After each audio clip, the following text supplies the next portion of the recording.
Multiple long-term conditions, sometimes referred to as multimorbidity, is a term that has been used maybe over the last 10 years or so.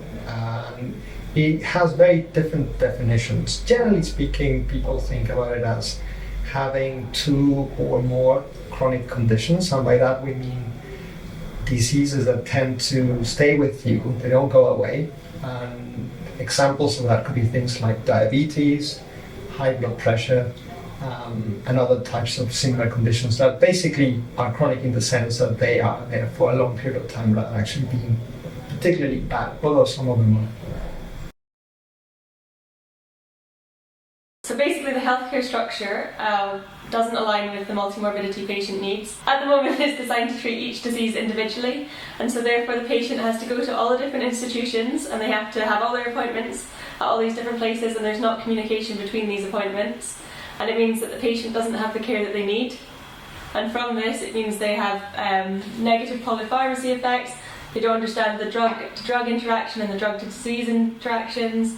And then there's also this really big problem that the patients have general non-identifiable symptoms, and these symptoms get misdiagnosed or they get missed completely, and it means that the patient doesn't have the care that they need.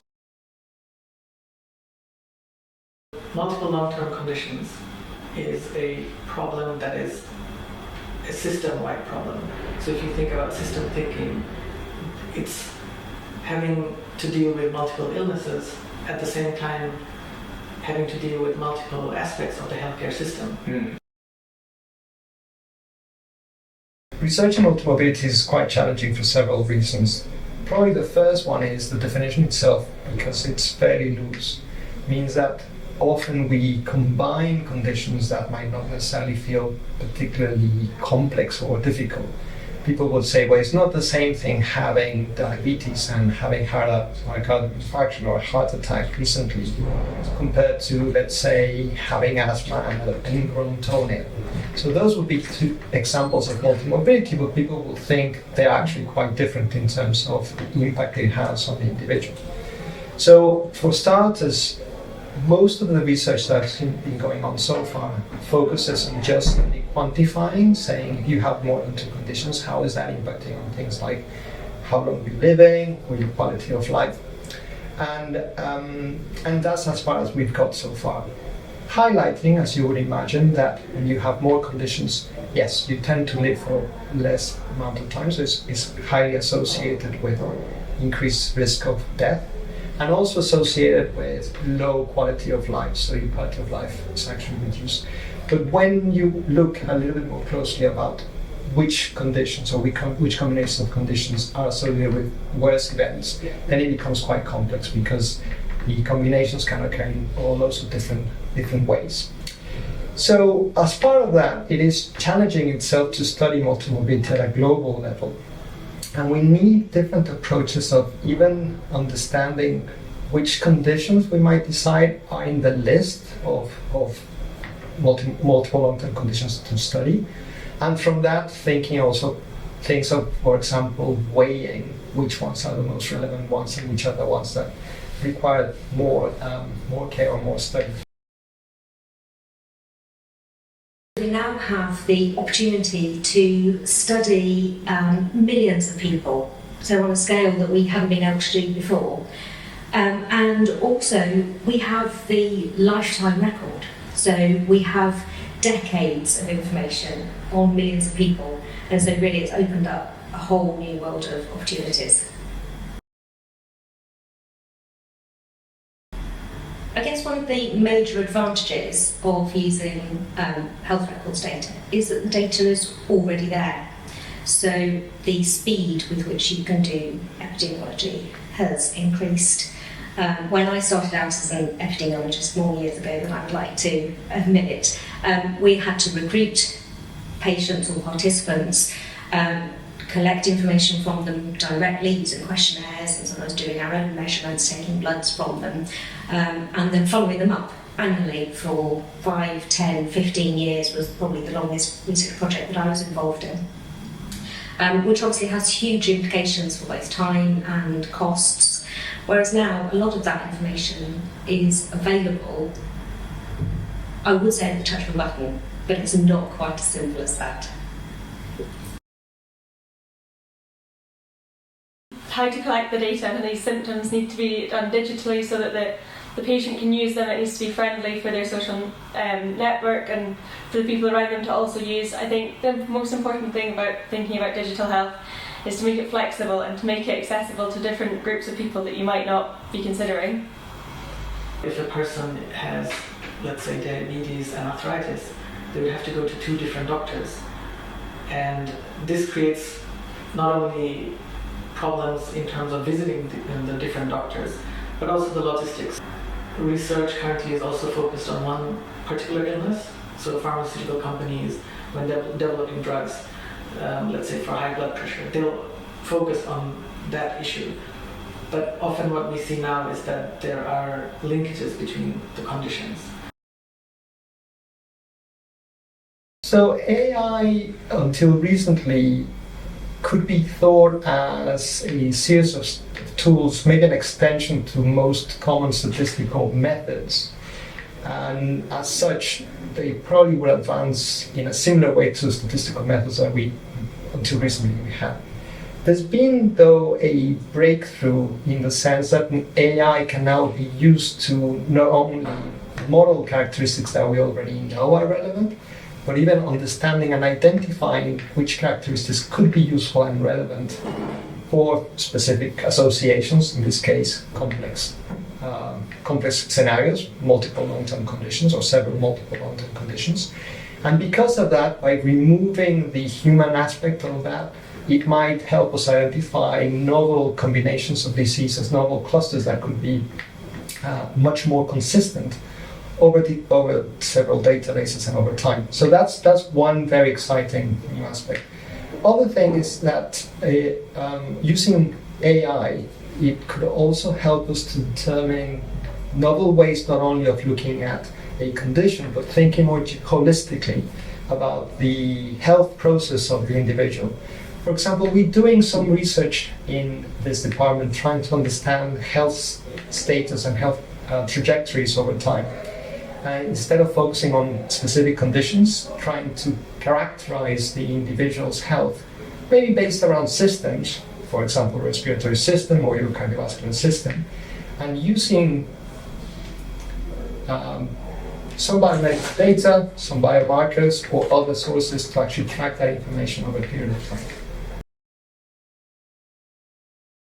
Well, my research interest is in the intersection of machine learning and medical statistics.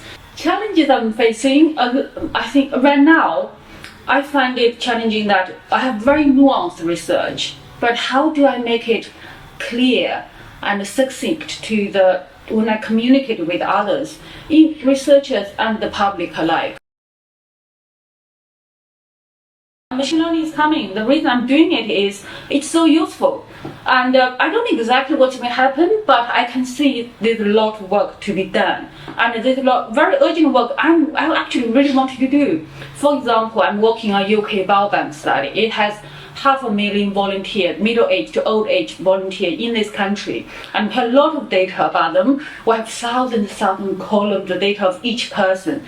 And we really need to make use of a rich data. That's what I'm doing right now. And I don't know where it's going to lead us. There's a lot of debate about it, but I can see there's a lot of good work to be done.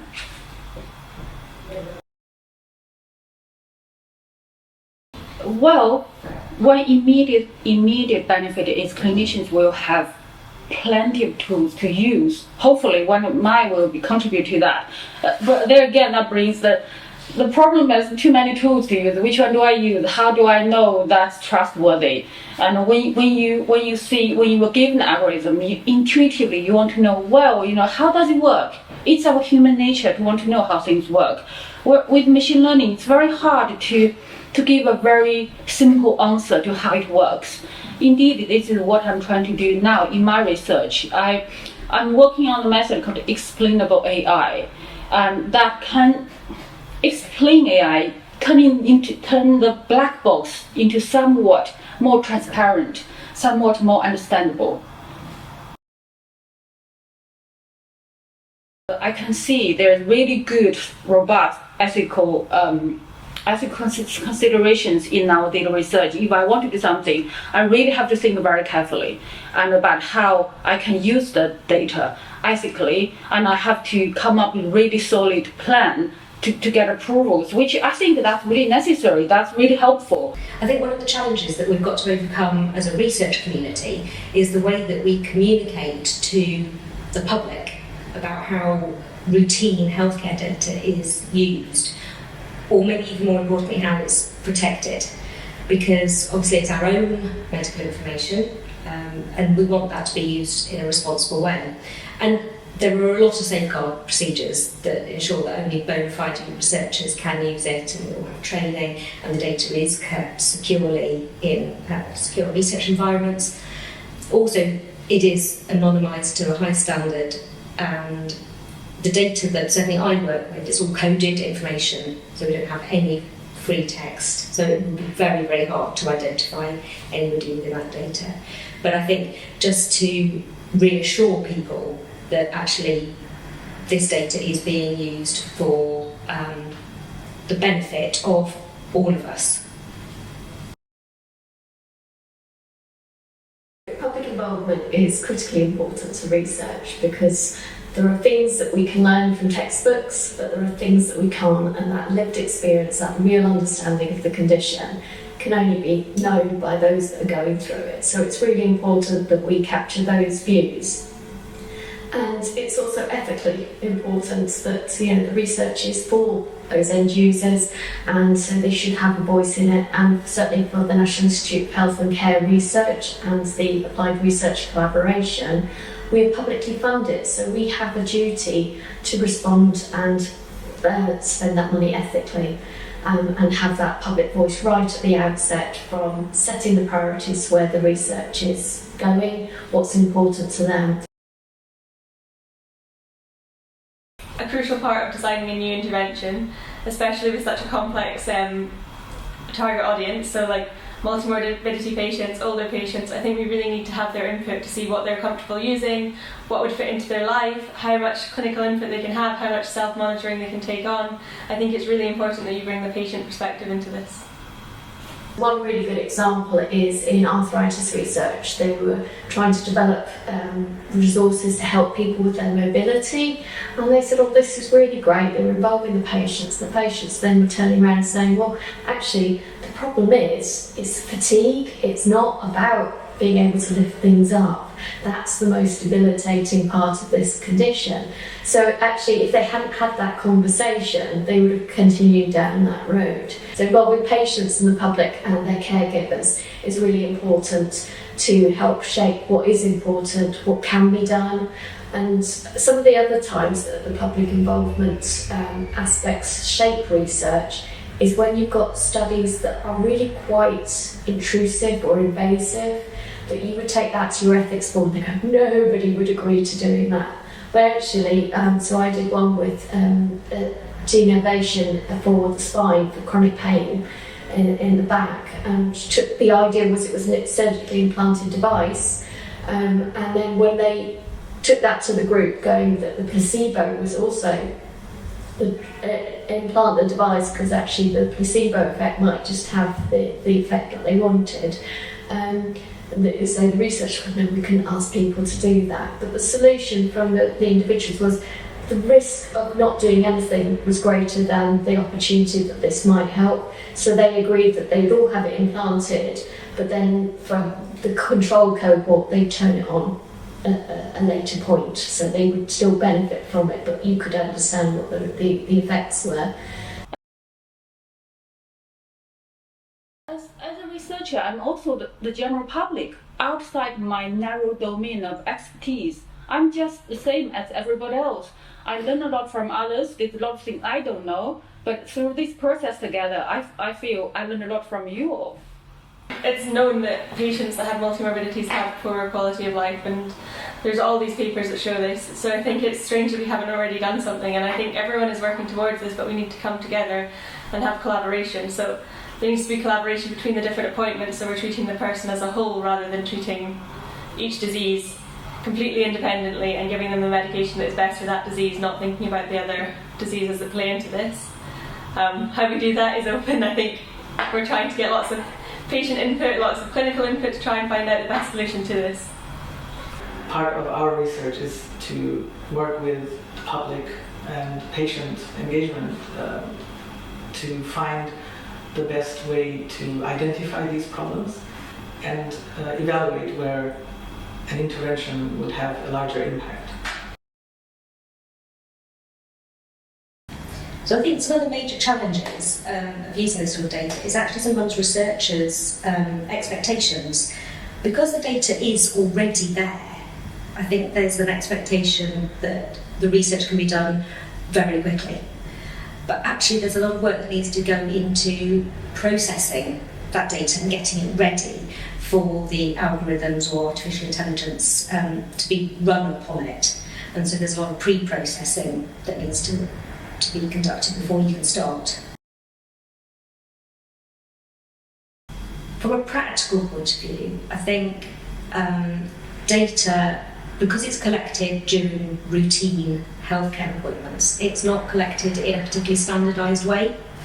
So if you're thinking back to traditional epidemiology where you would collect the information for a particular project, you would record things in a standard way at the same time points, and that's not available in the routine records. So I think one of the major challenges and opportunities for improvements would be to try and standardise coding practices at the point of healthcare delivery, because that would make a lot of the research much easier to conduct. Looking to the future, I think there's a lot that we can do with electronic healthcare records. Obviously from the research point of view, the algorithms and programs that we can run on them, but also the embedding of these things into routine clinical care. One approach that I've been exploring is looking at whether we can have a general measure of health. So you don't need to diagnose the typical clinical measures that are used. You don't need to go in and get your blood pressure monitored and get your blood sugars monitored. Instead, I want to design a general health measure that you can just identify early deterioration and then find out what's causing the deterioration and try and treat that, instead of waiting until it's too late and you've displayed these really bad symptoms already.